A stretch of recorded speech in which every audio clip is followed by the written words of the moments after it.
सावन संकष्टी चतुर्थी व्रत कथा। सभी महीनों की संकष्टी चतुर्थी की कहानी अलग अलग होती है, जो कि समय समय पर हम अपने चैनल पर अपलोड करते रहते हैं। तो यदि आप भी सभी महीनों की यह कहानियाँ सुनना चाहते हैं और आपने चैनल को अभी तक सब्सक्राइब नहीं किया है तो अभी कर लें, जिससे जब भी हमारा वीडियो अपलोड हो तो आपको नोटिफिकेशन मिल जाए और आप वह कहानी सुन सकें। तो आइए सुनते हैं श्रावण मास की संकष्टी चतुर्थी की व्रत कथा। ऋषिगण पूछते हैं कि हे स्कंद कुमार, दरिद्रता, शोक, कुष्ठ आदि से विकलांग, शत्रुओं से संतप्त, राज्य से निष्कासित राजा, सदैव दुखित रहने वाले, धनहीन, समस्त उपद्रवों से पीड़ित, विद्याहीन, संतानहीन, घर से निष्कासित लोगों, रोगियों एवं अपने कल्याण की कामना करने वाले लोगों को क्या उपाय करना चाहिए जिससे उनका कल्याण हो और उनके उपरोक्त कष्टों का निवारण हो। यदि आप कोई उपाय जानते हैं तो उसे बतलाइए। स्वामी कार्तिकेय जी ने कहा, हे ऋषियों, आपने जो प्रश्न किया है उसके निवारणार्थ मैं आप लोगों को एक शुभदायक फल बतलाता हूँ, उसे सुनिए। इस व्रत के करने से पृथ्वी के समस्त प्राणी सभी संकटों से मुक्त हो जाते हैं। यह व्रतराज महापुण्यकारी एवं मानवों को सभी कार्यों में सफलता प्रदान कराने वाला है। विशेषतया यदि इस व्रत को महिलाएं करें तो उन्हें संतान व सौभाग्य की वृद्धि होती है। इस व्रत को धर्मराज युधिष्ठिर ने किया था। पूर्व काल में राज्यच्युत होकर अपने भाइयों के साथ जब धर्मराज वन में चले गए थे तो उस वनवास काल में भगवान श्री कृष्ण ने उनसे कहा था। तब युधिष्ठिर ने भगवान कृष्ण से अपने कष्टों के लिए जो प्रश्न किया था उस कथा का आप श्रवण कीजिए। युधिष्ठिर पूछते हैं कि हे पुरुषोत्तम, ऐसा कौन सा उपाय है जिससे हम वर्तमान संकटों से मुक्त हो सके। हे गदाधर, आप सर्वज्ञ हैं, हम लोगों को आगे अब किसी प्रकार का कष्ट न भुगतना पड़े, ऐसा उपाय बतलाइए। स्कंद कुमार जी कहते हैं, जब धैर्यवान युधिष्ठिर विनम्र भाव से हाथ जोड़कर बारंबार अपने कष्टों के निवारण का उपाय पूछने लगे तो भगवान श्री कृष्ण ने कहा कि हे राजन, संपूर्ण कामनाओं को पूर्ण करने वाला एक बहुत बड़ा गुप्त व्रत है।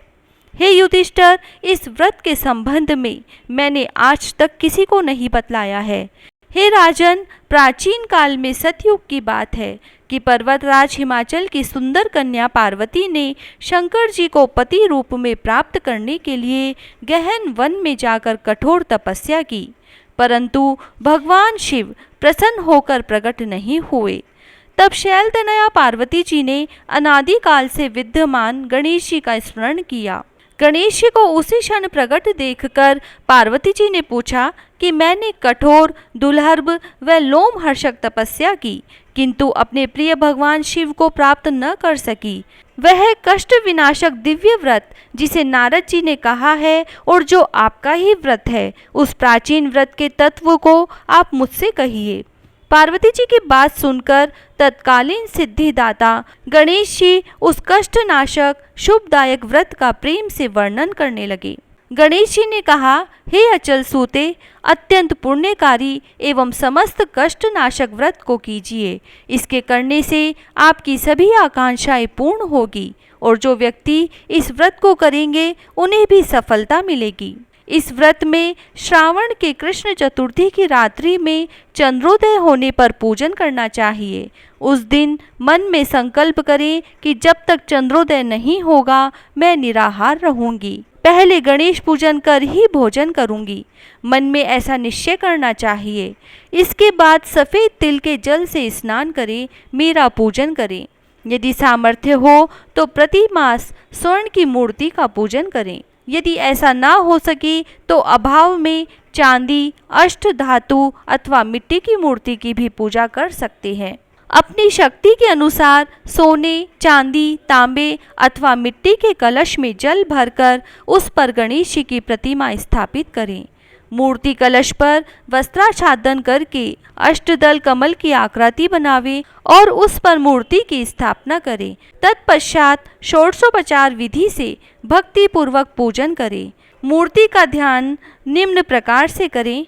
हे लंबोदर, 4 भुजा वाले, 3 नेत्र वाले, लाल रंग वाले, हे नील वर्ण वाले शोभा के भंडार, प्रसन्न मुख वाले गणेश जी, मैं आपका ध्यान करती हूँ। हे गजानन, मैं आपका आह्वान करती हूँ। हे विघ्नराज, आपको प्रणाम करती हूँ। यह आसन है।